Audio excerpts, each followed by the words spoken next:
Hello दोस्तों, मैं कृष्ण आर्या और आप देख रहे हैं हमारा यूट्यूब चैनल आर्या कोचिंग। जैसा कि आप जानते हैं, आप यहाँ पर पढ़ते हैं इंटरमीडिएट की फिजिक्स की क्लास बहुत ही सरल तरीके से हमारे साथ। और आजकल हम लोग पढ़ रहे हैं न्यूमेरिकल्स। आज हम लेके आए हैं कुछ और न्यूमेरिकल्स जो कि बहुत ही इंपॉर्टेंट हैं और कूलाम के नियम पर ही आधारित हैं। ठीक है, तो हम आज देखने वाले हैं एक नया न्यूमेरिकल।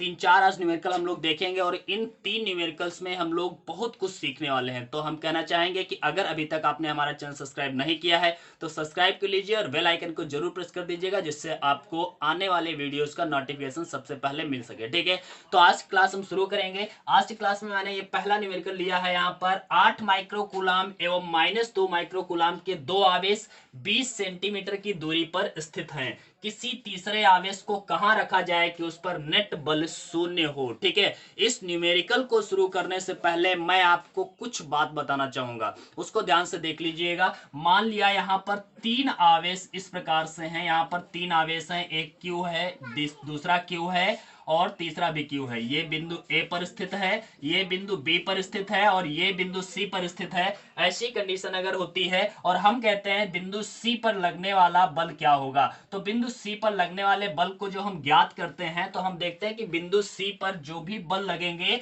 वो ए और बी दोनों के कारण लगेगा। ये हम लोग पहले वाले वीडियोस में अच्छी तरह से समझ चुके हैं। ठीक है, तो हम देख रहे हैं कि यहां पर ए है। ए के कारण किस दिशा में, मतलब जो बल लगेगा ए के कारण उसका डायरेक्शन किधर होगा। तो ए के कारण जो बल लगता है सी पर उसका डायरेक्शन होगा हमारा ये। हमें पता है कि ए के द्वारा जो सी पर बल लग रहा है उसका डायरेक्शन क्या होगा, ए सी। ठीक है, हम इसे लिख सकते हैं एफ सी पर लग रहा है ए के कारण, तो एफ सी ए लिखेंगे। इसी प्रकार अगर बी के कारण निकालते हैं तो बी के कारण डायरेक्शन जो होगा बल का बिंदु क्यू पर, उसका डायरेक्शन इस तरह से होगा। इसको हम लिख सकते हैं एफ सी बी।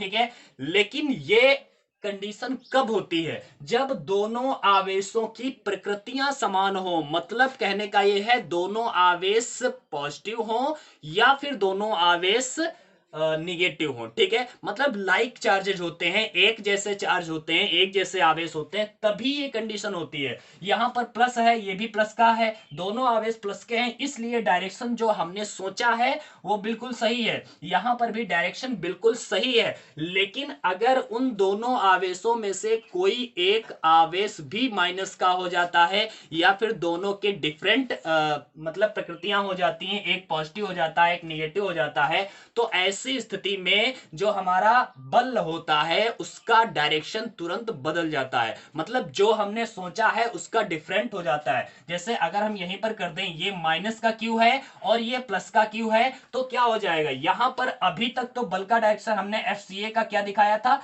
ये है। लेकिन अब जब ये माइनस हो गया और ये वाला प्लस है, ऐसी स्थिति में हमेशा जो डायरेक्शन होगा जो हम सोच रहे हैं उसके जस्ट अपोजिट होगा। कहने का मतलब है यहां पर इसका डायरेक्शन इस दिशा में हो जाएगा। अब यहां पर एफ सी ए का डायरेक्शन इस तरह से होगा। समझ रहे हैं, तो ये बातें समझना बहुत ही जरूरी है। अगर दोनों आवेश एक जैसे हैं, दोनों पॉजिटिव हैं, तब भी डायरेक्शन इस तरह से होगा। अगर हम दोनों निगेटिव कर देते हैं तब भी डायरेक्शन जो हमने सोचा है वही होगा। लेकिन जब हमारा पॉजिटिव और एक निगेटिव होता है, ऐसी कंडीशन में उनका डायरेक्शन चेंज हो जाता है, जो हमने सोचा था उसका जस्ट अपोजिट हो जाता है। ठीक है, तो ये आपको दिमाग में रखना है और फिर हम लोग अब ये वाला क्वेश्चन सॉल्व करते हैं। ठीक है, इस वाले क्वेश्चन में दिया गया है क्वेश्चन को ध्यान से पढ़िए और इसको आराम से लगाना है, कोई भी जल्दबाजी नहीं करनी है। दिया है क्वेश्चन 8 माइक्रोकूलाम एवं -2 माइक्रोकूलाम के दो आवेश 20 सेंटीमीटर की दूरी पर स्थित है। मतलब दो आवेश हैं, यहां पर मैंने एक आवेश मान लिया और दूसरा आवेश यहां पर हमने मान लिया है। दो आवेश हैं, बिंदु ए पर स्थित है, यहां पर कौन सा है, 8 माइक्रोकूलाम का आवेश है और दूसरा आवेश कितना है, -2 माइक्रोकूलाम का आवेश है जो बिंदु बी पर स्थित है। ध्यान से देखिए, एक 8 माइक्रोकूलाम का आवेश है, एक -2 माइक्रोकूलाम का आवेश है। ये पॉजिटिव है चार्ज लेकिन ये निगेटिव है, इसीलिए मैंने वो पहले वाली बात बताई है। ठीक है, और इनके बीच का डिस्टेंस भी दिया है, कितना दिया है, 20 सेंटीमीटर। मतलब इनके बीच का जो डिस्टेंस है कितना है, 20 सेंटीमीटर है। ठीक है, तो अब हमें क्या करना है, क्वेश्चन बताया गया कि यहां पर हम तीसरा आवेश कहां पर रखें कि उस पर लगने वाला जो बल होगा वो शून्य होना चाहिए। मतलब इन आवेशों के पास में हम तीसरा आवेश कहां पर रखें कि उस पर लगने वाला बल कितना होना चाहिए, शून्य होना चाहिए। मैंने कल वाली क्लास में भी बताया था कि जब भी हमारे आवेश एक ही दिशा में होते हैं, एक ही डायरेक्शन में होते हैं, तो ऐसी स्थिति में दोनों बलों को हम जोड़ देते हैं, और जब भी अपोजिट डायरेक्शन में होते हैं तो हम बलों को घटा देते हैं। क्या आप बताइए, किन्हीं भी दो आवेशों को जोड़ने पर हम आवेश, परिणामी आवेश शून्य पा सकते हैं क्या?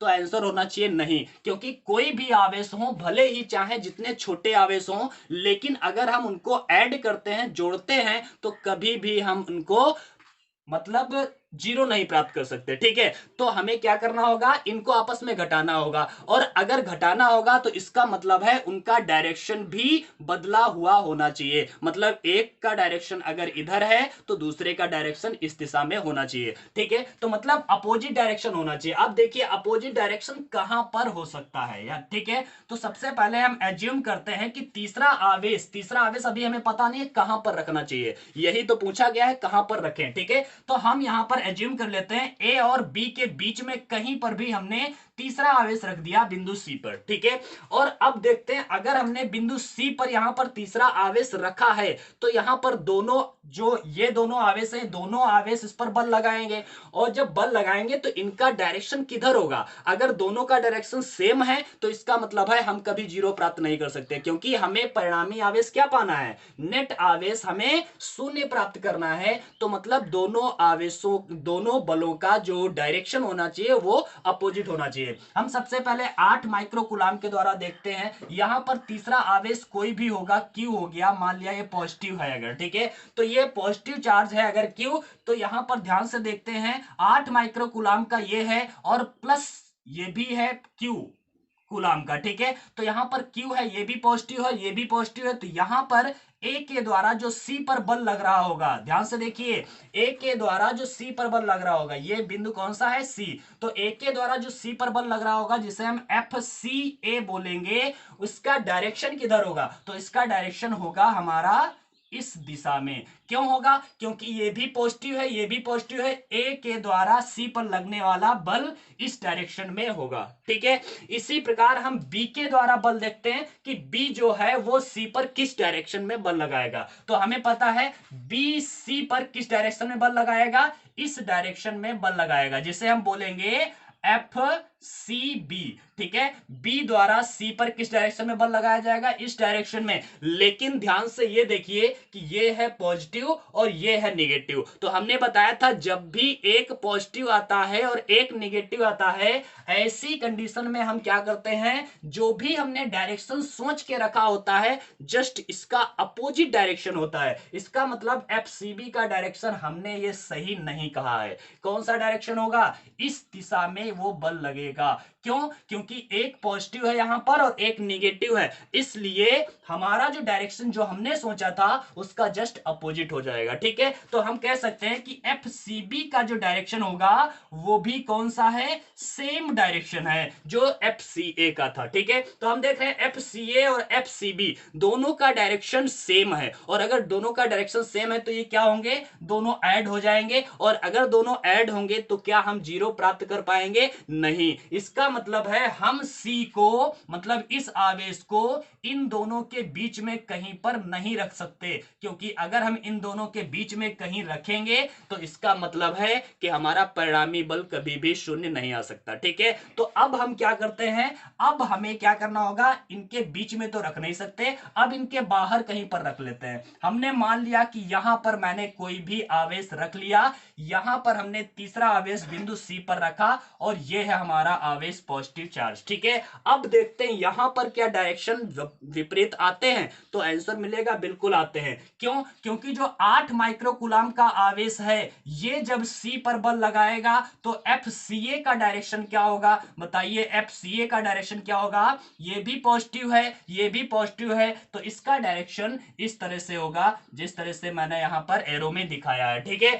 इसी प्रकार अगर हम -2 माइक्रो कूलाम के द्वारा देखेंगे क्यू पर किस डायरेक्शन में बल लग रहा है तो बी के कारण सी पर इस डायरेक्शन में बल लगना चाहिए, लेकिन हमने क्या बताया, ये माइनस है और ये प्लस है। ऐसी कंडीशन में हमारा डायरेक्शन तुरंत चेंज हो जाता है। इसका मतलब है इसका डायरेक्शन क्या हो जाएगा, ये। तो हम कह सकते हैं कि जो एफ सी बी का जो डायरेक्शन होगा उसका डायरेक्शन क्या हमारा हो जाएगा, इस डायरेक्शन में हो जाएगा। अब देख रहे हैं दोनों बलों का डायरेक्शन अपोजिट है, और अगर अपोजिट है तो अब हम परिणामी बल शून्य पा सकते हैं। ठीक है, तो अब हमें परिणामी बल शून्य पाना है, तो परिणामी बल शून्य यहां पर होना चाहिए। देखो सी पर यहां पर जितना भी बल लगेगा वो क्या होना चाहिए, शून्य होना चाहिए। लेकिन शून्य होने के लिए हमें निकालना है कि इस हम आवेश को कहां पर रखने वाले हैं। ठीक है, कितनी दूरी पर रखने वाले हैं। अभी हमें यह नहीं पता है कि हमने इस सी को बी से कितनी दूरी पर रखा है,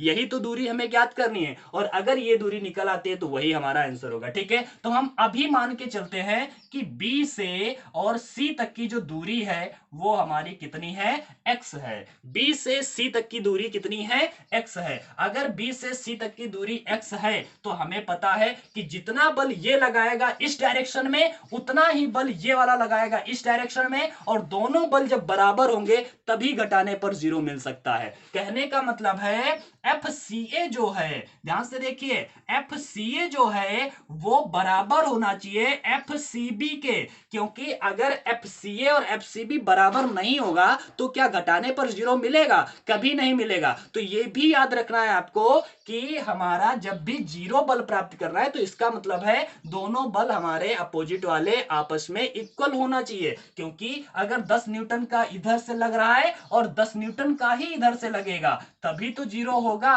क्या वैसे भी जीरो हो सकता है अगर 8 न्यूटन का लगेगा, नहीं ना। तो हम कह सकते हैं कि एफ सी ए बराबर होगा किसके, एफ सी बी के। ठीक है, तो अब हम यहां पर फार्मूला लगा लेते हैं। अच्छा, जब भी बल की बात करते हैं तो फार्मूला हमारे दिमाग में कूलाम के नियम का आना चाहिए। कूलाम्स लॉ कांस्टेंट क्या कहता है, formula K Q one Q two upon R square. इसको रट लीजिए आप लोग, बिल्कुल याद कर लीजिए। ठीक है, F is equal to K Q one Q two upon R square. यहां पर एफ सी ए की बात अगर करें तो एफ सी ए की बात करते हैं, चलो कर लेते हैं एफ सी ए की बात। तो एफ सी ए में क्या हो जाएगा, के क्यू वन मतलब हमारा हो जाएगा, ये सी पर लग रहा है ना, ये सी और ए की बात चल रहा है, तो सी पर लगने वाले बल को एफ क्यू सी अगर लिख दे, और क्यू टू क्या है, ए पर लगने वाला बल मतलब क्यू ए लिख दे रहे हैं। अभी हम लोग अभी वैल्यू नहीं रख रहे हैं, कोई दिक्कत वाली बात नहीं है। चाहे आप तो अभी रख सकते हैं, बाद में रख देना, कोई दिक्कत वाली बात नहीं है। ठीक है, तो हमने यहां पर क्या कर दिया कि क्यू सी इंटू क्यू ए,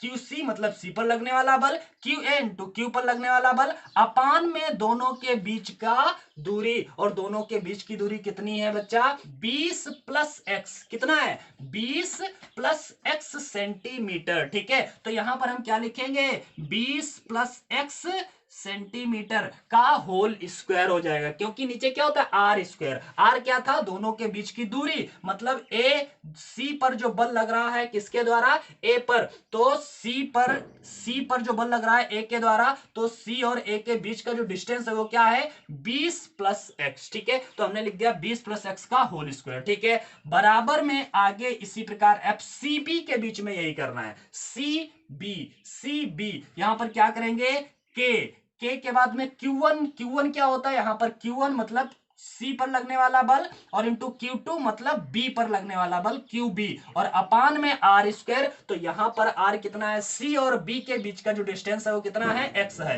तो यहां पर तो हम एक्स स्क्वायर ही रखेंगे, कोई दिक्कत वाली बात नहीं। यहां तक आपको समझ में आ गया होगा। अब देखिए के से के कैंसिल आउट हो रहा है, क्यूसी से क्यूसी कैंसिल आउट हो जाएगा, जो बचेगा बस उसको सॉल्व कर लीजिए। ठीक है, क्यू ए कितना दिया है, तो क्यू ए हमारा दिया है 8 माइक्रो कूलाम। ठीक है, तो 8 माइक्रो कूलाम है, तो माइक्रो को हम लिखते हैं 10 टू पावर -6। आपको पता होगा, मैंने पिछले वाले वीडियो में बताया था। ठीक है, अभी मैंने बता दिया। ठीक है, तो 8 माइक्रो कूलाम क्यू ए का वैल्यू रख दिया, अपान में क्या है 20 प्लस एक्स का होल स्क्वायर, बराबर में यहां पर क्यू बी।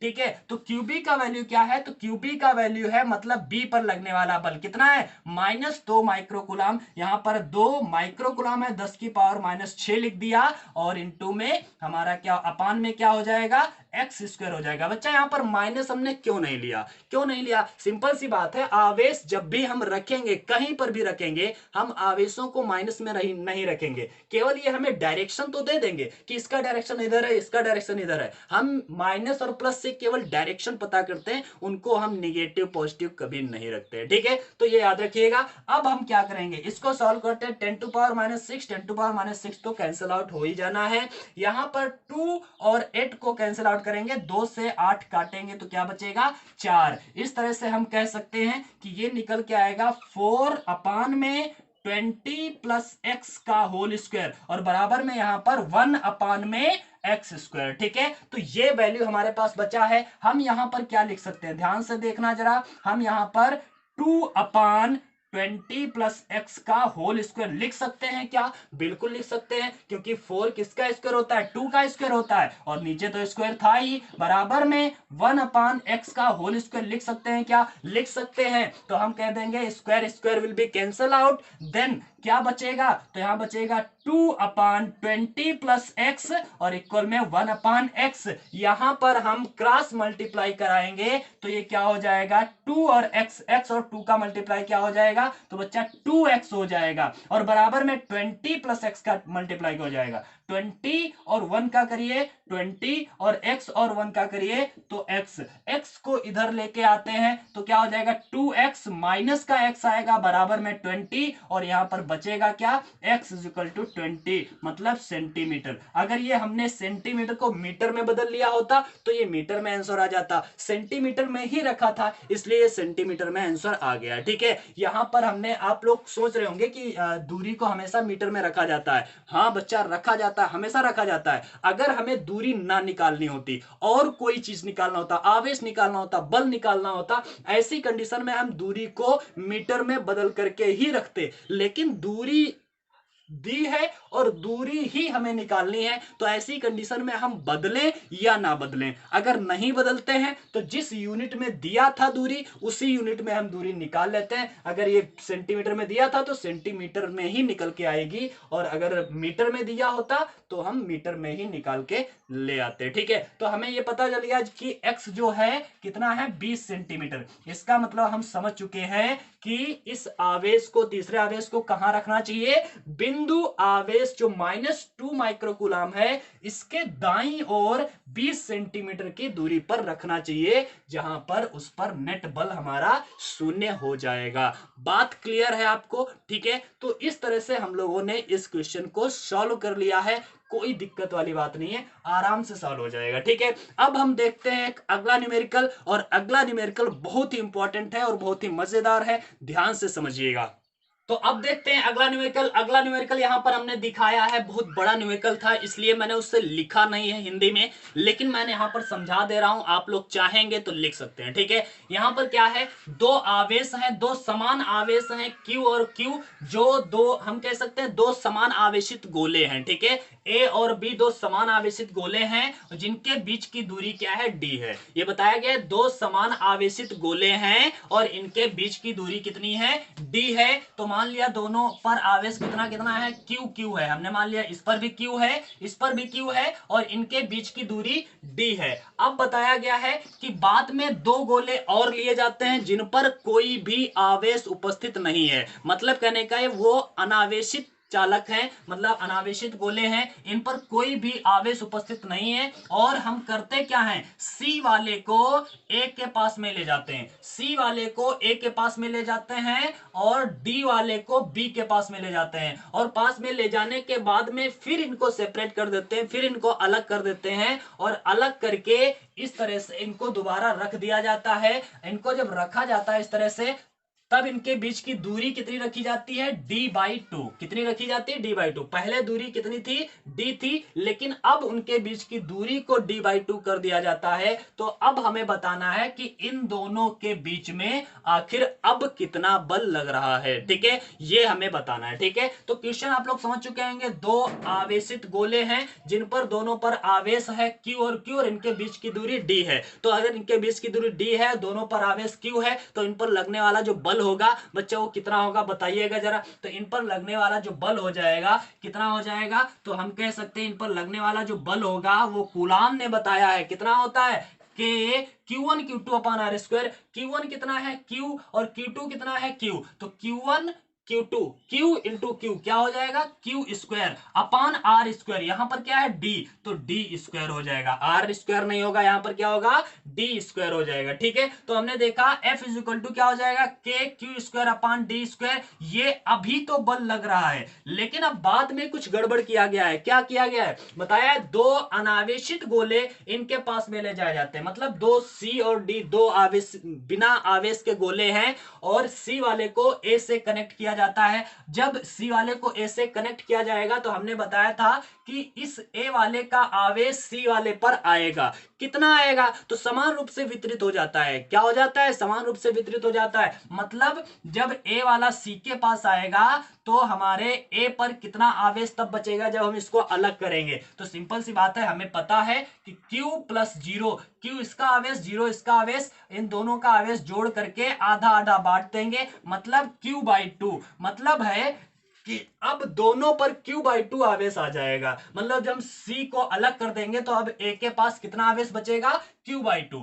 हम यहां पर लिख सकते हैं Q/2 A के पास आवेश बचा है। अब B के पास कितना आवेश बचेगा, तो B के पास भी तो सेम सिचुएशन है, तो यहां पर B के पास भी Q/2 आवेश ही हमारा बच जाएगा Q/2। ठीक है, लेकिन अब जब अलग करके रखे गए हैं A और B को, तो उनके बीच का डिस्टेंस कितना कर दिया गया है D/2। अब जब D/2 कर दिया गया है तो अब इनके बीच में लगने वाला बल कितना होगा, यही तो पूछा गया है कि अब इनके बीच में लगने वाला बल क्या होगा। तो अब इनके बीच में लगने वाले बल को अगर हम F' लिखे तो F' is equal to formula तो वही कूलाम का नियम लगाना है कि Q1 Q2/r²। Q1 क्या है Q/2 और Q2 क्या है, तो इंटू Q2 है भी Q/2, दोनों Q/2 अपान में R², R क्या है D/2, तो D/2 का स्क्वायर। ठीक है, तो हम कह सकते हैं F' इज इक्वल टू हो जाएगा K Q का मल्टीप्लाई Q² अपान में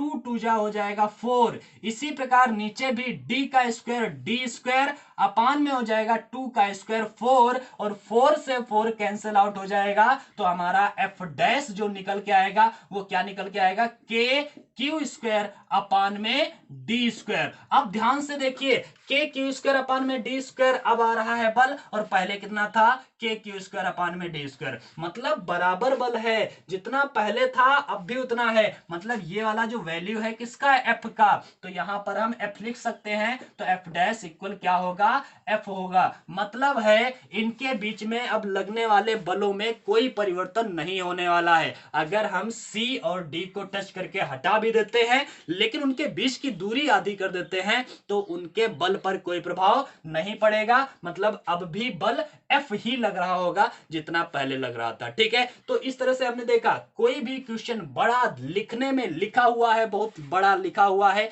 लेकिन उससे डरना नहीं है। जब आप लगाएंगे समझ के लगाएंगे तो बहुत ही इजी लगने वाला है। ठीक है, और बहुत ही इजी होते हैं, केवल आपको जरूरत है समझने की। ठीक है, तो अब हम शुरू करते हैं क्वेश्चन नंबर 3, और क्वेश्चन नंबर 3 भी बहुत ही इंटरेस्टिंग है और इसे सीखना बहुत ही इंपॉर्टेंट बात है, क्योंकि ये क्वेश्चन बहुत सारी बुक्स में मैंने देखा है, एनसीईआरटी बुक में भी देखा है और कई स्टेट बुक्स में भी देखा है, तो इसको ध्यान से सीखिएगा। और ये कई बार क्वेश्चन आया भी है, तो क्वेश्चन नंबर 3 को अब ध्यान से देखिएगा। ठीक है, तो अच्छा शुरू करते हैं क्वेश्चन नंबर 3। क्वेश्चन नंबर 3 दिया है Q कूलाम के 3 आवेश किसी समबाहु त्रिभुज के शीर्षों पर स्थित हैं। यदि त्रिभुज के केंद्र पर 2Q कूलाम का आवेश स्थित है तो 2Q पर लगने वाला परिणामी बल बताइए। ठीक है, ये हमें क्वेश्चन दिया गया है, और इस क्वेश्चन को शुरू करने से पहले भी मैं आपको एक छोटी सी बात बताना चाहूंगा। ध्यान से देखिए, हमें मालूम है ये Y प्लेन होता है, ये X एक्सिस होता है। ठीक है, X एक्सिस होता है, ये Y एक्सिस होता है, ये पॉजिटिव होता है और ये भी पॉजिटिव होता है। लेकिन अगर इधर वाले X की बात करें तो ये X निगेटिव होता है, और नीचे की ओर जो XY होता है ये Y भी निगेटिव होता है। ये बातें याद रखिए, X है positive, X negative, Y positive, Y negative. आप लोगों को पता होगा, मैंने फिर भी बताया। आप क्यों बताया, ध्यान से देखिए। इस वाले एक्सिस में हमेशा एक्स एक्सिस का जो एकांक सदिश होता है, ठीक है, क्या एकांक सदिश, जिसे हम यूनिट वेक्टर कहते हैं, उसे हम आई कैप से लिखते हैं। काहे से लिखते हैं? आई कैप से लिखते हैं। लेकिन अगर इधर वाले की बात करते हैं तो ये भी एक्स एक्सिस का ही तो है, ये भी आई कैप होगा, लेकिन क्यों यहां पर माइनस का आई कैप होगा। इसी प्रकार वाई की अगर बात करें तो वाई के एकांक सदिश को हम जे कैप लिखते हैं। आई कैप, जे कैप, के कैप, एक्स वाई जेड अक्षों के ये एकांक सदिश होते हैं, ठीक है। तो ये आई कैप है, ये माइनस आई कैप है, इधर जे कैप ये है और ये माइनस जे कैप है, ठीक है। तो ये आपको फंडा थोड़ा सा पता होना चाहिए। और अब हम लोग शुरू करते हैं इस वाले क्वेश्चन को, ठीक है। तो इसको मिटा देते हैं, दिमाग में रखिएगा, और शुरू करते हैं ये क्वेश्चन। इसमें क्या होता है, 3 आवेश हैं क्यू कूलाम के, और कहां स्थित है? समबाहु त्रिभुज के शीर्षों पर स्थित है। भाई समबाहु त्रिभुज हमने ले लिया एक, मान लिया ये हमारा एक समबाहु त्रिभुज है, और इनके शीर्षों पर स्थित है क्या?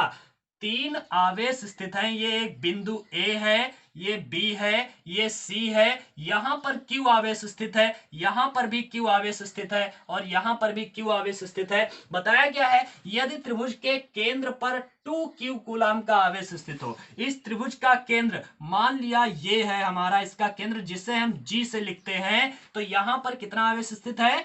2 क्यू कूलाम का आवेश स्थित है। कितना? 2 क्यू कूलाम का आवेश यहां पर स्थित है। तो आप बताया गया है कि इस पर लगने वाला जो परिणामी बल होगा जी पर, ये कितना होगा, ठीक है। तो हमें पता है कि 2q पर कौन कौन बल लगाएगा, ए वाला भी लगाएगा, बी वाला भी लगाएगा, सी वाला भी बल लगाएगा, लेकिन इनका डायरेक्शन किधर किधर होगा। तो सिंपल सी बात है भाई, ए द्वारा लगने वाले बल का जो डायरेक्शन होगा वो ये होगा। होगा कि नहीं होगा? जिसे हम क्या बोलेंगे? एफ जी ए। क्या होगा? एफ जी ए, क्योंकि जी क्या है? जी पर लग रहा है, किसके द्वारा? एफ के द्वारा। तो एफ जी ए ये हो गया भाई। चलो इसकी बात करते हैं, बी किधर लगाएगा? तो बल जो बी लगाएगा उसका डायरेक्शन इस दिशा में होगा, जिसे हम कह सकते हैं एफ जी बी। और सी का डायरेक्शन जो होगा वो क्या होगा? इस दिशा में होगा। ये है हमारा एफ जी सी। क्लियर है ना? इतना तो आपको क्लियर होगा ही, क्योंकि ये तो हम कई बार बता चुके हैं बातें, ठीक है। तो इतनी बात आपको क्लियर है। आप ध्यान से देखना जरा, क्या ये एक्स एक्सिस और वाई एक्सिस पर हैं? तो हमें पता चलेगा केवल और केवल ए द्वारा जो बल लग रहा है वो सीधा नीचे की ओर लग रहा है, ये तो वाई एक्सिस पर है। लेकिन अगर हम बात करें जीबी की, तो जीबी वाई एक्सिस पर भी नहीं है, एक्स एक्सिस पर भी नहीं है, और यहां पर जीसी भी वाई एक्सिस पर भी नहीं है, एक्स एक्सिस पर भी नहीं है। ऐसी कंडीशन में हम क्या करते हैं वो तो हम अभी बताने वाले हैं, ठीक है। लेकिन सबसे पहले हम एक एक करके तीनों बलों को निकालेंगे, तीनों को ऐड कर लेंगे और हमारा परिणामी बल आ जाएगा, ठीक है। तो सबसे पहले एफ जी ए की बात करते हैं। एफ जी ए हमारा कितना होगा? अच्छा, यहां पर एक चीज मैंने लिखी नहीं है, यहां पर इनके बीच की जो दूरी दी गई है वो बीच की दूरी 1 मीटर दी गई। कितनी है? 1 मीटर। मतलब किसके बीच की दूरी? मतलब ए से जी की दूरी, ये वाली दूरी, ये वाली दूरी, सॉरी ये वाली नहीं, मतलब बी से सी जी की दूरी और सी से जी की दूरी सबकी कितनी है? 1 मीटर दी गई है। 1 मीटर, 1 मीटर और 1 मीटर, ठीक है। तो अब हमें ज्ञात करना है, कैसे ज्ञात करेंगे? तो निकालते हैं सबसे पहले F G A. F G A, F G A निकालेंगे। ध्यान से देखिएगा, फार्मूला क्या होता है? K Q one Q two upon R square. यही बल का फार्मूला भाई, K Q one Q two upon R square, ठीक है। तो क्या हो जाएगा भाई? के Q1 कितना है? तो Q1 तो हमारा जी पर कितना है? 2Q। तो 2Q और Q2 कितना है? A पर हमारा बल है Q upon R square. R कितना है? तो 1, तो 1 का स्क्वायर, ठीक है। तो एफ जी ए इतना हो गया। अगर हम इसका सदिश रूप लिखें तो यहां पर क्या हो जाएगा? ये हमारा किस डायरेक्शन में? नीचे की डायरेक्शन में। और हमें पता है, ध्यान से देखिए जरा, यहां पर एक्स एक्सिस है, ये एक्स है, ये वाई है, ये वाई है, यहां पर ये पॉजिटिव है, ये निगेटिव है, ये पॉजिटिव पॉजिटिव है, ये नेगेटिव है, ये आई कैप से लिखा जाता है, ये माइनस आई कैप से लिखा जाता है, ये जे कैप से लिखा जाता है और ये माइनस जे कैप से लिखा जाता है। तो इसी प्रकार हम यहां पर क्या लगाने वाले हैं, इसका डायरेक्शन देखिए, एफ जी ए का डायरेक्शन नीचे की ओर है, नीचे की ओर है, तो हमें क्या लाना चाहिए, माइनस जे आ जाएगा। क्या आ जाएगा, माइनस जे। तो ये आ जाएगा माइनस जे कैप। ठीक है, माइनस जे कैप हमने इसको लिख लिया है। एफ जी ए का वैल्यू हमें कंफर्म हो गया है, कितना है, के 2q इंटू क्यू अपान में 1 स्क्वायर इंटू में माइनस जे कैप। ठीक है, इतना क्लियर हो गया है। अब हम क्या करते हैं, एफ जी बी की बात करते हैं। एफ जी बी की हम अगर बात करें तो फार्मूला क्या हो जाएगा, ध्यान से देखिएगा जरा, फार्मूला क्या हो जाएगा, तो ये हमारा बन जाएगा कितना, एफ जी बी।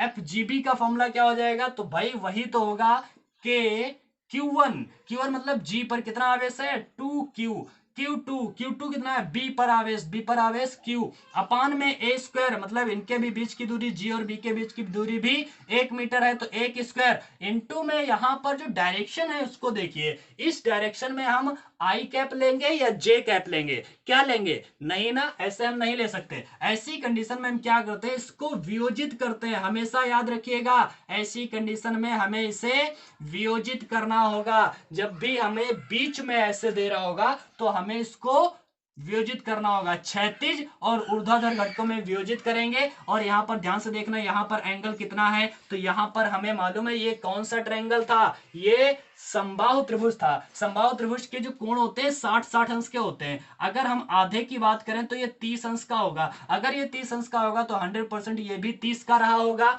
तो यहां पर जो आ जाएगा, ये वाला हमारा x एक्सिस हो जाएगा और ये वाला y एक्सिस हो जाएगा। आपको क्लियर है ना, ये वाला x हो गया है, ये वाला y हो गया है, तो x के एकांक सदिश को हम क्या लिखते हैं, i कैप। ठीक है, तो ये हो जाएगा i कैप, लेकिन कितना, cos 30। भाई जो क्षैतिज अक्ष होता है, क्षैतिज पर हमेशा cos 30 लिया जाता है। ठीक है, मतलब cos थीटा लिया जाता है, थीटा यहाँ पर 30 है तो 30 लिख दिया मैंने। ठीक है, और ऊर्ध्वाधर में क्या लिया जाता है, साइन थीटा। ठीक है, क्षैतिज में cos थीटा, ऊर्ध्वाधर में साइन थीटा। अब ऊर्ध्वाधर का जो एक्सिस है वो कौन सा है, y है, और y कैसा, पॉजिटिव है, तो यहां पर j कैप तो हो जाएगा, लेकिन यहां पर साइन 30 हो जाएगा। कितना हो जाएगा, साइन 30। तो ये हो गया साइन 30। तो हम यहां पर लिखेंगे इस जीबी को, क्या लिखेंगे, i cos 30 plus j cap sine 30। ठीक है, तो ये हमने लिख दिया है, एफ जीबी का वैल्यू निकल के आया है। भाई एफ जीबी का वैल्यू के Q1 Q2 अपान आर स्क्वायर तो लगाया, लेकिन इसका जो डायरेक्शन था उसमें दोनों को विभाजित कर दिया है। ये एक्स एक्सिस में आ गया, इतना वाई एक्सिस में चला गया, आई कैप जो रहा वो cos 30 रहा प्लस जे कैप साइन 30, इतना हो गया। इसी प्रकार हम जी सी को भी निकालेंगे, ध्यान से देखते रहना जरा, एफ जी सी निकालते हैं, एफ जी सी तो क्या हो जाएगा, के Q1 Q2 अपान आर स्क्वायर वही होने वाला है 2k इंटू क्यू अपान में 1 स्क्वायर, लेकिन यहीं पर तो गड़बड़ होगा। ध्यान से देखिए, यहां पर भी हम इसको वियोजित करेंगे इस तरह से, और यहां पर भी एंगल कितना होगा, 30 अंश का होगा, और ये क्या होगा, कॉस में, ये होगा हमारा साइन में, तो इसे हम क्या लिखेंगे, आई कैप कॉस थीटा, मतलब कॉस 30 अंश, और यहां पर ये क्या हो जाएगा, ये हो जाएगा हमारा जे कैप साइन 30 अंश। लेकिन यहां पर एक बात और देखने वाली है बच्चे, यहां पर देखने वाली बात क्या है, यहां पर आई कैप का डायरेक्शन देखिए, आई का डायरेक्शन देखिए, यहां पर इस साइड में है और इस साइड में होता है तो माइनस का होता है, तो ये माइनस का आई कैप कॉस 30 होगा। ठीक है, तो यहां पर हम क्या लिखने वाले हैं, माइनस का आई कैप cos 30 अंश और प्लस ऊपर की ओर है ये, तो ऊपर की ओर तो प्लस का ही होता है जे, तो ये हो जाएगा जे कैप साइन 30 अंश। ठीक है, तो ये हमने तीनों बल ज्ञात कर लिए, एफ जी ए ये हो गया, इसका रिएक्शन तो एक ही था इसलिए मैंने जे कैप ले लिया, कुछ भी इसमें बदलना नहीं था। यहां पर अब आगे हमने एफ जी बी की बात की, तो एफ जी बी कितना निकला, हमने ये निकाल लिया, एफ जी सी ज्ञात किया तो ये भी निकाल लिया है, सब कुछ निकल आया है। अब हमें क्या निकालना है, परिणामी बल ज्ञात करने ला है। अब परिणामी बल ज्ञात करते हैं, मतलब एफ जिसे हम बोलेंगे परिणामी बल। ठीक है, बिंदु जी पर लगने वाला परिणामी बल क्या हो जाएगा, तीनों को जोड़ दीजिए, F G A plus F G B plus FGC। ठीक है, तो हम तीनों को जोड़ देते हैं, हम इसको जरा मिटा देते हैं और फिर जोड़ लेते हैं। ठीक है, तो यहां पर हम जोड़ते हैं, जरा आपको दिख रहा है ना यहां पर, अच्छी बात है। तो अब देखिए F इज इक्वल टू क्या हो जाएगा, FGA का वैल्यू क्या है, FGA, FGB और FGC, इन तीनों में बाहर वाला जो ये वाली चीज है ना, इन तीनों में तो कॉमन है, तो इसको हम कॉमन ही डायरेक्ट ले लेते हैं। क्या ले लेंगे, K इंटू 2Q स्क्वायर कर दें, अपान में 1 का स्क्वायर लिखें या ना लिखें, इसमें कोई दिक्कत वाली बात नहीं है। ठीक है, तो ये तो सब में कॉमन है ना, तो हमने इसको कॉमन ले लिया। अंदर क्या बचेगा, इसमें बचेगा माइनस का जे कैप। ठीक है, बचेगा माइनस का जे कैप, यहां पर क्या होगा, प्लस का आई कैप और कॉस 30 अंश और प्लस का जे कैप साइन 30 अंश। आपको वहां पर दिख रहा है, एक बार मैं देख लेता हूं क्योंकि हो सकता है गड़बड़ हो जाए। हाँ, तो ये इतना आ रहा है हमारा, ये 30 अंश हो जाएगा। ठीक है, आगे इसी प्रकार हम यहां पर की बात करते हैं, तो ये वाला भी आगे लिख लीजिए, ये लिख लिया हमने, और इसके बाद में हमने ये भी नोट कर लिया है। अब ये लिख लेते हैं माइनस का आई कैप कॉस 30 अंश और इसके बाद में प्लस का जे कैप साइन 30 अंश। ठीक है, इसको हमने बंद कर दिया। अब ध्यान से देखना, आई कैप कॉस 30 यहां पर और आई कैप कॉस 30 यहां पर, ये पॉजिटिव था, प्लस का था, ये माइनस का था, तो ये कैंसल आउट हो जाएंगे। ठीक है, अब क्या बचेगा हमारे पास, जो बचेगा उसको नोट करते हैं जरा। F इज इक्वल टू आया K 2Q स्क्वायर अपान में 1 स्क्वायर, तो 1 स्क्वायर अब नहीं लिखते यार, बहुत परेशान हो गए 1 स्क्वायर लिखते लिखते, 1 स्क्वायर तो 1 ही रहता है, कोई बात नहीं है। अब हम देखते हैं माइनस का जे कैप लिख दिया और प्लस का जे कैप और कॉस 30 का मान बताइए जरा, 1/2 होता है, और प्लस का जे कैप और यहां पर साइन 30 का मान बताइए, ये भी 1/2 होता है। बच्चा यहां पर भी साइन 30 था, 1/2 दोनों जगह हो गया, तो हम इनको जब जोड़ेंगे तो ये हो जाएगा F is equal to K 2Q square into में ये हो जाएगा माइनस का जे कैप, ये 1/2 जे है, ये भी 1/2 जे है, 1/2 का मतलब हाफ ये, तो पूरा जे हो गया, मतलब प्लस का जे कैप हो गया पूरा जुड़ करके, 1/2 जोड़ेंगे तो 1 हो जाएगा। ठीक है, तो ये 1 हो गया। अब देखिए ये प्लस का जे और ये माइनस का जे कैंसल आउट हो जाएगा, 0 आ जाएगा। F इज इक्वल टू क्या आ जाएगा, K 2Q स्क्वायर इंटू में क्या आ गया, 0, और 0 से जब हम मल्टीप्लाई करेंगे तो इन पर लगने वाला बल टोटल क्या हो गया, 0 हो गया। इसका मतलब है इस 2Q पर लगने वाला बल क्या होगा, 0 होगा। कितना होगा, 0 होगा। क्यों होगा, क्योंकि ये भीतर उपस्थित है। तो हमें एक बात क्लियर होती है कि कभी भी आपको कभी ऑप्शन में भी ऐसा सवाल दे सकता है, क्यों, क्योंकि ये हमें पता होना चाहिए कि कोई भी क्लोज अगर बॉडी है, बंद है, अगर वक्र कोई भी पूरा बंद आकृति है और बंद आकृति के भीतर यदि कोई आवेश उपस्थित है और कहता है इस पर लगने वाला बल ज्ञात कीजिए, तो हमेशा आंसर 0 ही आने वाला है। ठीक है, तो ये आप लोग क्लियर रखिए। तो आज की क्लास में हम लोगों ने देखा, बहुत ही इंपॉर्टेंट क्वेश्चंस थे, तो इनको हम लोगों ने आप बहुत ही अच्छी तरीके से समझा है। अगर आपको समझ में आया है तो इस वीडियो को लाइक कर दीजिएगा, और अगर कोई भी दिक्कत आपको महसूस होती है तो कमेंट करके आप हमसे पूछ सकते हैं। और तो मैं अपने इंस्टा का लिंक भी दे रहा हूं, तो आप वहां पर हमें फॉलो कर सकते हैं और किसी भी प्रकार का क्वेश्चन आप वहां पर पूछ सकते हैं। ठीक है, तो आज की क्लास में बस इतना ही रहेगा, फिर हम मिलेंगे नए क्लास में एक नए टॉपिक के साथ। तब तक के लिए बाय बाय।